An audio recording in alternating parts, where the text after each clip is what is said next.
Mientras me probaba mi vestido de novia en la víspera de la boda, descubrí que él se había fugado con la amante, llevándose todo el dinero de la fiesta. Pero en lugar de llorar, fui en busca de venganza. Desde niña, fantaseaba con el día en que entraría en la iglesia con un vestido largo y todas las miradas puestas en mí. No era por vanidad, era por validación. En Girona, casarse bien no era solo una meta, era una prueba de que uno estaba haciendo todo correctamente. Mi madre decía que el matrimonio era el premio para una mujer que supo comportarse. Y yo quería, más que nada, ser considerada una de esas mujeres. Mis padres siempre estuvieron orgullosos de nuestro origen, de nuestra reputación, del apellido bien hablado en las cenas. Vivíamos en una casa antigua, impecable por fuera y silenciosa por dentro. El tipo de casa en la que la imagen pesa más que cualquier emoción. Crecí en ese ambiente de control. Todo estaba planificado, las palabras, los horarios, las sonrisas. Nunca se lloraba en voz alta. Nunca se improvisaba. Mi madre era el tipo de mujer que incluso sabía cómo doblar la toalla de la vergüenza. Impecable. Mirada afilada. Y para ella, el mayor éxito de una hija era ser deseada por un buen marido. Mi padre, ingeniero jubilado, no hablaba mucho, pero esperaba resultados. Estabilidad y progreso, repetía con ese tono que parecía más una advertencia. Hice lo que esperaban. Entré en ingeniería química. Era el área que mi padre respetaba, y la única que mi madre podía contarles a sus amigas sin tener que bajar el tono. Pasé 5 años intentando creer que pertenecía a ese camino. Título en mano, currículum listo, y sin margen para la duda. Pero tan pronto como me gradué, la presión cambió de dirección. Ya no se trataba de exámenes ni notas. Se trataba de casarse. Mis padres empezaron a actuar como si yo ya estuviera vencida. Las indirectas venían en el almuerzo, en la cena, en los feriados. La hija de Teresa ya está con el segundo hijo, decía mi madre, con el tenedor en la mano y una mirada que atravesaba la mesa. Y Marcos, ese que te saludó en la boda de tu prima, parece bien encaminado, comentaba mi padre, como si eso fuera una invitación para agendar una reunión. Yo intentaba mantener la calma, fingir que todo estaba bajo control. Pero por dentro, era como si me estuviera quedando atrás. Mis amigas desfilaban anillos, organizaban baby showers, compartían fotos de decoración de sus casas. Yo, iba del trabajo a casa, de casa al trabajo, sin sobresaltos, sin historia. Empecé a sentirme fuera de lugar, como una figurante en mi propia vida. La presión no era explícita, pero era constante. Hasta los silencios juzgaban. Cada domingo en familia, un desfile de comparaciones. Cada llamada de una tía, una sugerencia disfrazada de preocupación. Llegó un momento en que hasta las alfombras del salón parecían exigir una actitud de mi parte. Fue entonces cuando, un viernes cualquiera, recibí un mensaje de Clara, compañera de los tiempos de universidad. El mensaje decía: estamos organizando una reunión en Figueres, nada serio, solo algo de música, unas copas de vino y buena gente. Necesitas salir de esa rutina, ven. Me quedé mirando el celular un rato. Aquello era lo opuesto a lo que mis padres considerarían un buen plan. Mi madre detestaba las fiestas improvisadas, y mi padre pensaba que Figueres era una ciudad de gente perdida. Pero, por alguna razón, no pude borrar el mensaje. Y entonces respondí: sí, voy. Mándame la dirección. El sábado por la noche, tomé el tren a Figueres sin pensar demasiado. No avisé a mis padres. Solo dije que dormiría en casa de Clara. Llevé una bolsa pequeña y ninguna expectativa. Recuerdo mirar por la ventana y sentir algo distinto, no era exactamente emoción, pero sí una especie de tregua. Por unas horas, no sería la hija ejemplar. No sería la chica que tiene que apurarse para casarse. La reunión era en la terraza de un edificio antiguo, en el centro de la ciudad. Luces tenues, olor a vino y música suave creaban un ambiente ligero, casi íntimo. Nada sofisticado. Algunos antiguos compañeros de la universidad, gente sonriendo con facilidad, compartiendo historias graciosas. Tomé una copa y me recosté en un rincón. Fue ahí, mientras observaba a la gente, que vi a Bruno por primera vez. Estaba al otro lado de la terraza, hablando con dos chicos, pero parecía ajeno al ruido. Alto, postura relajada, barba por hacer, camisa blanca semiabierta y un aire de quien sabe exactamente el impacto que causa. En algún momento, giró el rostro y nuestras miradas se cruzaron. No desvió la mirada. Y yo, por algún motivo, tampoco pude hacerlo. Minutos después, se acercó a mí. No pareces estar divirtiéndote mucho, dijo, con una sonrisa contenida. Tal vez solo esté analizando todo antes de decidir si vale la pena, respondí. Él soltó una risa baja y sincera. La cautela es un arte. Pero a veces, no intentarlo también es perder. Era el tipo de frase que parece ensayada, pero en él sonaba natural. Nos presentamos, y pronto comenzamos a conversar. El tiempo pasó extraño. Demasiado rápido. Bruno no era de esos que hablan de sí mismos todo el tiempo. Él preguntaba, y más que eso, escuchaba. Sobre mis gustos, sobre Girona, sobre mi profesión. Parecía realmente interesado. Cuando hablé de la presión familiar, sacudió la cabeza como si ya lo supiera. Nadie debería vivir para agradar fantasmas, dijo. Esa frase se quedó en mi cabeza por días. Me pidió el número. Solo sonrió y dijo, nos vamos a volver a ver. Y de hecho, nos veríamos. Lo que yo no sabía esa noche es que, fuera de esa fiesta, mi vida estaba siendo cuidadosamente rediseñada. Bruno no era una casualidad. Era una trampa. Bruno y su novia tenían un acuerdo claro, elegir a una mujer vulnerable, preferentemente sola, de buena familia y con dinero. Alguien que pudiera ser seducida, manipulada y, en el momento adecuado, explotada financieramente. Ya lo habían intentado antes, sin éxito. Pero Lorena, yo, parecía la víctima perfecta. Esa misma noche, después de la fiesta, le mandó un mensaje a Leire, tenemos una candidata. Rica, presionada y muy carente. Esta va a ser fácil. Leire respondió, hazlo bien esta vez.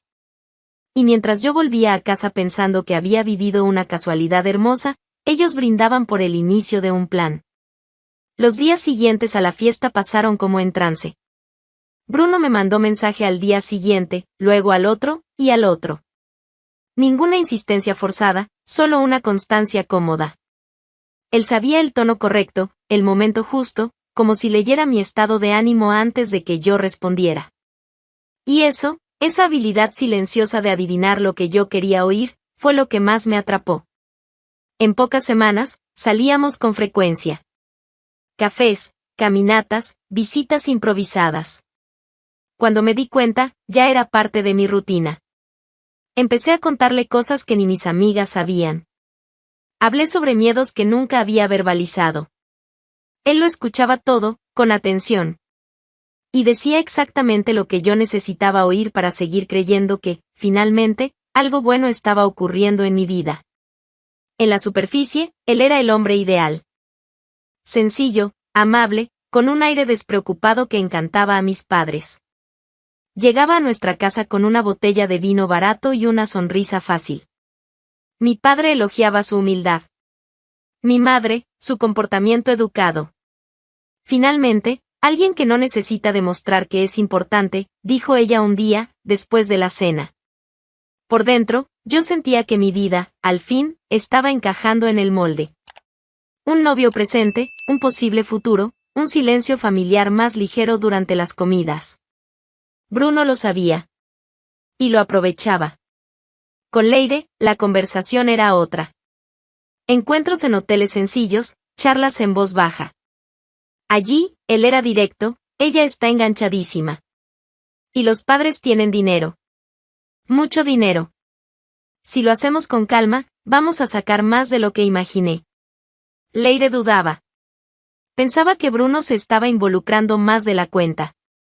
Pero él la tranquilizaba con números. Le contaba cómo yo ya hablaba de matrimonio, cómo mis padres empezaban a preguntar sobre la posibilidad de vivir juntos. Y fue en ese punto que el plan dio un salto. Mis padres, encantados con la simplicidad de Bruno, decidieron dar un regalo a la pareja. Una casa. Simplemente eso. Una propiedad en un barrio noble, como señal de apoyo y confianza. Queremos verlos bien, dijo mi padre. Con estabilidad. Construyendo algo duradero. Bruno disimuló la euforia con modestia. Agradeció, fingió sorpresa, me abrazó como si fuera un hombre eternamente agradecido por la suerte de haberme encontrado. Pero por dentro, ya calculaba el próximo paso. Cuando empecé a organizar la boda, se ofreció a encargarse de los presupuestos. Dijo que tenía contactos con proveedores, que podía conseguir todo más barato. Le creí. Confiaba en él como nunca había confiado en nadie. Cada detalle de la boda se volvió grandioso. Flores exóticas, músicos de fuera, sillas importadas. Cuando mis padres cuestionaron los precios, él fue convincente: estoy haciendo lo mejor por ella. Es el día más importante en la vida de Lorena. Se lo merece. Ellos no tenían argumentos contra eso. Yo tampoco. Mientras yo soñaba con el altar, Bruno desviaba sumas absurdas a una cuenta que no estaba a su nombre. Era una cuenta de Leire. Un camino seguro, sin vínculos directos con él. Cada factura, cada contrato, cada pago inflado era un pedazo de mi sueño convirtiéndose en ganancia para ellos. Leire, incluso a la distancia, seguía todo. Respondía con frases cortas, pero satisfechas. Sigue. Ella está rindiendo bien. ¿Y yo? Yo estaba ciega. Literalmente ciega. Creía que al fin había triunfado. Que había logrado lo que mi madre esperaba. Que había llegado a la meta. No sabía que, detrás de cada elección, de cada gasto, de cada promesa de amor, se escribía una carta de traición, letra por letra, fuera de mi alcance. En la última semana, Bruno empezó a estar menos presente. Decía que estaba resolviendo cosas urgentes de la ceremonia, asegurando que todo saldría perfecto. Me puse nerviosa, pero siempre respondía a los mensajes al final del día, con respuestas cortas, pero cariñosas. Confía en mí, amor. Todo va a salir bien. En la víspera de la boda, desapareció. No respondió mensajes. No atendió llamadas. Me inquieté, pero intenté mantener la cabeza fría. Me dijeron que los novios a veces se alteran antes del gran día. Que es normal. ¿Qué pasa? Al final de la tarde, fui al atelier a probarme el vestido por última vez. Sola. Era para ser un momento mágico, pero todo parecía suspendido. La costurera elogiaba mi postura, pero yo solo pensaba en dónde estaba él. Cuando terminé de mirarme en el espejo, respiré hondo y marqué su número una vez más. Esta vez, atendió. Bruno. ¿Dónde estás? Pregunté, intentando sonar firme, a pesar de la tensión que me martillaba por dentro. Lo que vino después no fue una explicación. No fue una disculpa. No fue nerviosismo. Fue frialdad. Helada. Quirúrgica. Lorena, nunca te amé. ¿Cómo? Solo quería tu dinero. Y ahora que ya lo conseguí, está hecho. Quédate ahí sola. No vas a encontrar a nadie que te quiera. No supe qué responder. El teléfono cayó de mi mano. La costurera me miró, sin entender. Ni intenté explicar. Tomé mis cosas y salí. En la calle, el ruido parecía lejano. El mundo seguía girando como si nada hubiera pasado, mientras el suelo de mi vida se rompía. Fui directo a casa. Entré sin decir nada. Mis padres estaban en la sala, discutiendo sobre los arreglos de las mesas. Cuando mi padre me vio, se levantó de inmediato. ¿Hija? ¿Está todo bien? Intenté responder, pero las palabras no salían. Solo logré caminar hasta él, apoyar mi cabeza en su hombro y decir, entre lágrimas mal contenidas: papá, él me engañó. Fue todo una mentira. Solo quería el dinero. El matrimonio nunca existió. Su expresión cambió. No preguntó nada más. Solo me abrazó con fuerza. Al día siguiente, la casa amaneció en silencio. Mi madre preparó café, pero no tocó la taza. Mi padre se quedó sentado largos minutos, mirando los papeles de la empresa como si estuvieran en otro idioma. Yo no lloré. Ya lo había llorado toda la noche anterior. Ahora, lo que quedaba era una sensación hueca, como si hubiera caminado días sin comer. Cuando subí al cuarto, escuché la puerta de la casa cerrarse. Mi padre salió. No dijo nada. No preguntó. Solo tomó una carpeta con recibos de la boda, la colocó bajo el brazo y se fue. Supe más tarde que fue directamente a la comisaría. Mi padre nunca fue de gritar. Actúa con precisión, como hacía en sus tiempos de ingeniero. Se sentó frente al comisario, abrió la carpeta y empezó a describir cada contrato, cada pago, cada cifra que parecía fuera de lo normal. Explicó cómo Bruno se encargó de los preparativos, cómo todos los proveedores fueron indicados por él, y cómo los gastos rápidamente superaron cualquier presupuesto razonable. Mi hija confió. Y nosotros también, le dijo al inspector. Ahora quiero saber a dónde fue ese dinero. La denuncia fue registrada, y la investigación comenzó ese mismo día. La comisaría activó al departamento financiero de la policía local, que empezó a rastrear los depósitos hechos a los proveedores. Los nombres coincidían, pero los datos bancarios, no. Fue en una de esas búsquedas que apareció un nombre, Leire Arriaga. Su cuenta figuraba como destino de gran parte de los depósitos. Era la primera vez que ese nombre aparecía en cualquier documento. El equipo policial solicitó a la Fiscalía el bloqueo judicial de las cuentas. La solicitud fue aprobada ese mismo día. En pocas horas, todos los movimientos a nombre de Leire fueron congelados. Mientras tanto, Bruno y Leire llegaban a Málaga. Habían salido discretamente de Figueres, sin equipaje voluminoso, solo con lo necesario. Leire estaba animada.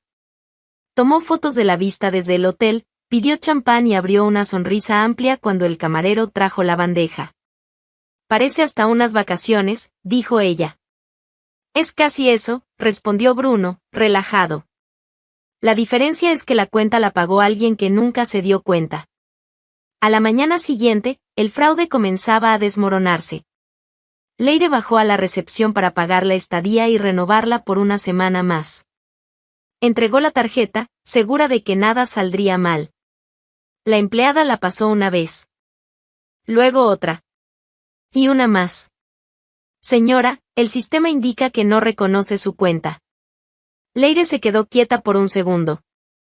Su rostro aún intentaba mantener la altivez, pero sus ojos ya no ocultaban la incomodidad. Esto es un error, dijo ella, seca. Llamó de inmediato al banco. Tardaron en atenderla.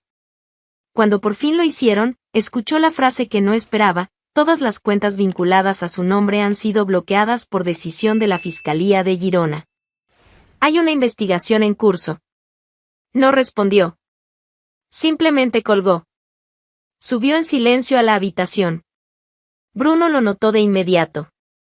¿Qué pasó? Estamos jodidos. Él no preguntó nada más. Lo sabía. Sabía que la soga comenzaba a apretar. Y antes de que pudieran pensar en desaparecer de nuevo, el celular de él sonó. Número privado. Contestó con cautela. Señor Bruno Santiago, habla el Departamento de Investigación Criminal de Girona.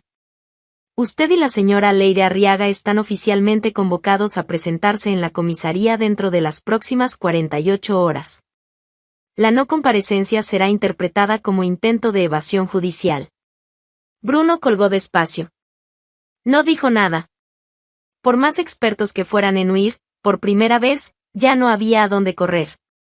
Después de la llamada de la policía, Bruno y Leire entraron en un silencio extraño. No era un silencio de shock, sino de cálculo. Él caminaba por la habitación con el celular en la mano. Ella, sentada en la cama, con las uñas clavadas en la sábana. La cuenta bloqueada, el nombre en los informes policiales, y ahora, una citación oficial. Ya no eran fantasmas en una historia bien contada. Eran buscados. Si nos quedamos, nos van a devorar vivos, dijo Leire, tensa. ¿Y si huimos? ¿Es eso o terminar barriendo calles en una plaza pública con la cara estampada en el periódico? Decidieron huir.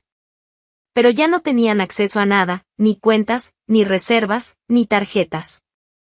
El dinero que me robaron estaba congelado, una amarga ironía para quienes vivían de explotar a otros. Fue Leire quien sugirió el contacto. Conozco a alguien que puede ayudar. Rápido, pero caro.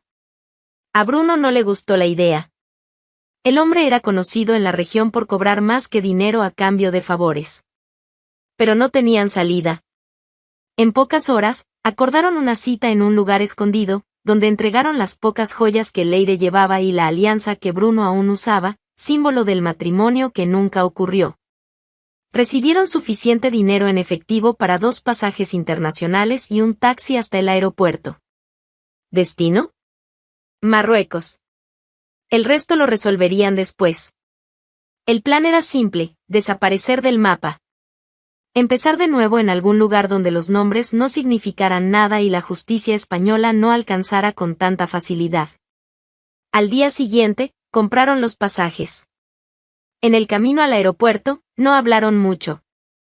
Leire mantenía la mirada pegada a la ventana. Bruno manipulaba el celular, borrando conversaciones, desinstalando aplicaciones, intentando desaparecer digitalmente como si eso pudiera borrar todo lo que habían hecho.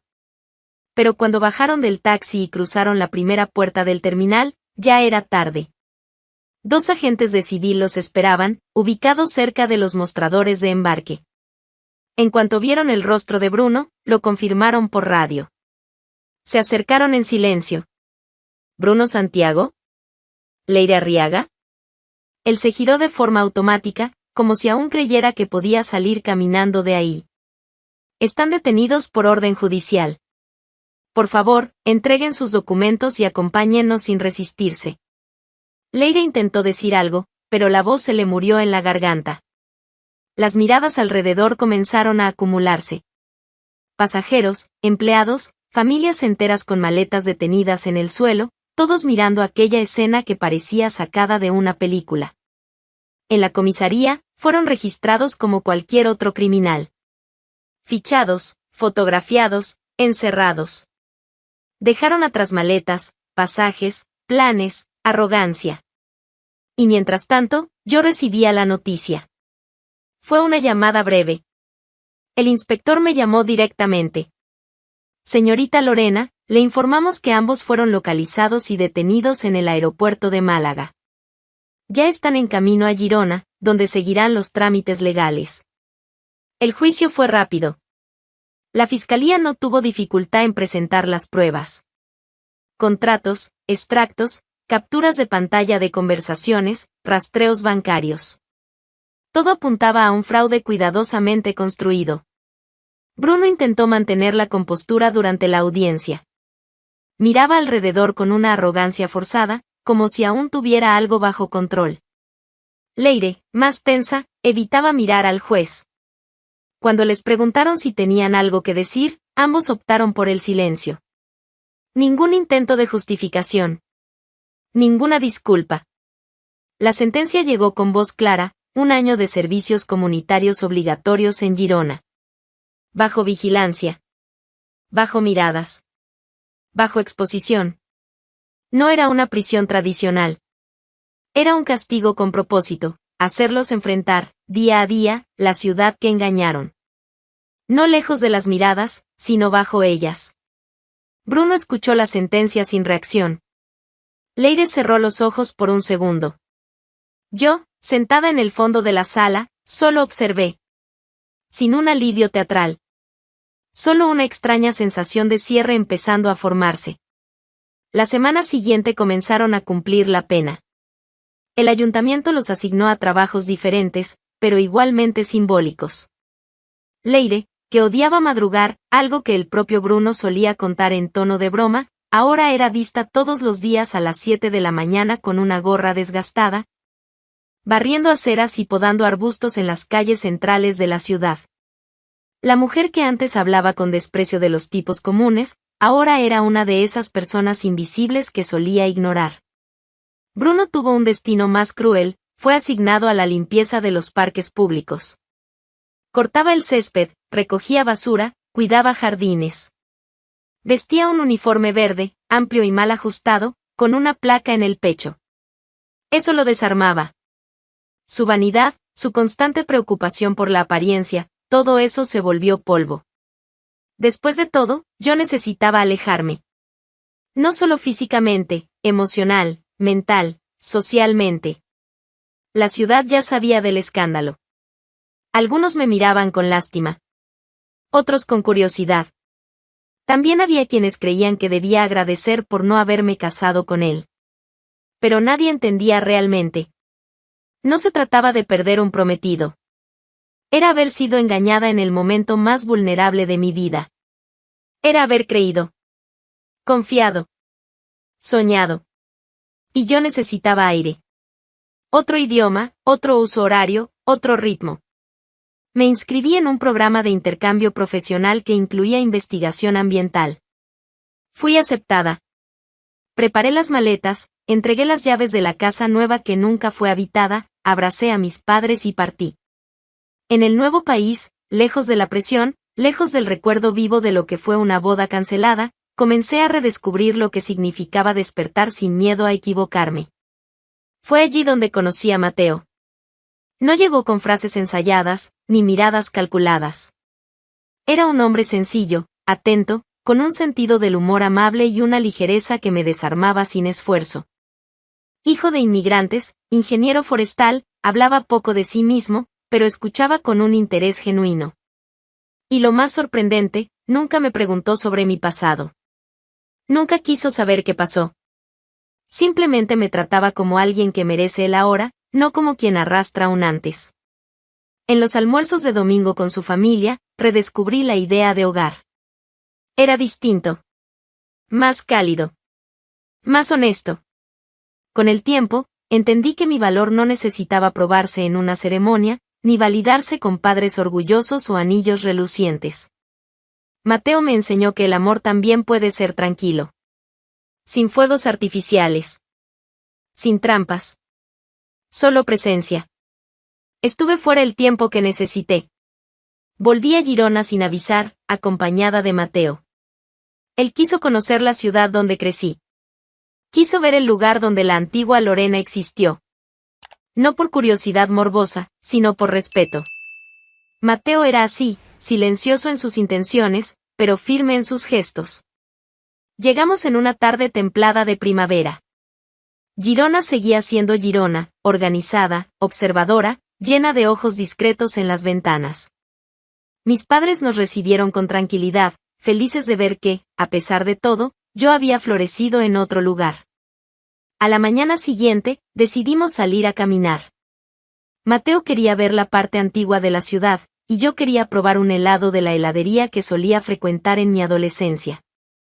Caminábamos tranquilos, hablando de cosas pequeñas, riendo por una historia tonta que él contaba sobre perder el autobús por detenerse a ayudar a un perro. Fue cuando doblé una esquina y vi la escena. 2 trabajadores cuidaban del jardín central de la plaza. Uno arrancaba hierba, el otro barría hojas secas. Uniformes verdes, pantalones sucios, guantes gruesos. Bruno y Leire. Mi cuerpo se paralizó un segundo antes de que mi mente lo procesara. Mateo se dio cuenta. ¿Qué pasó?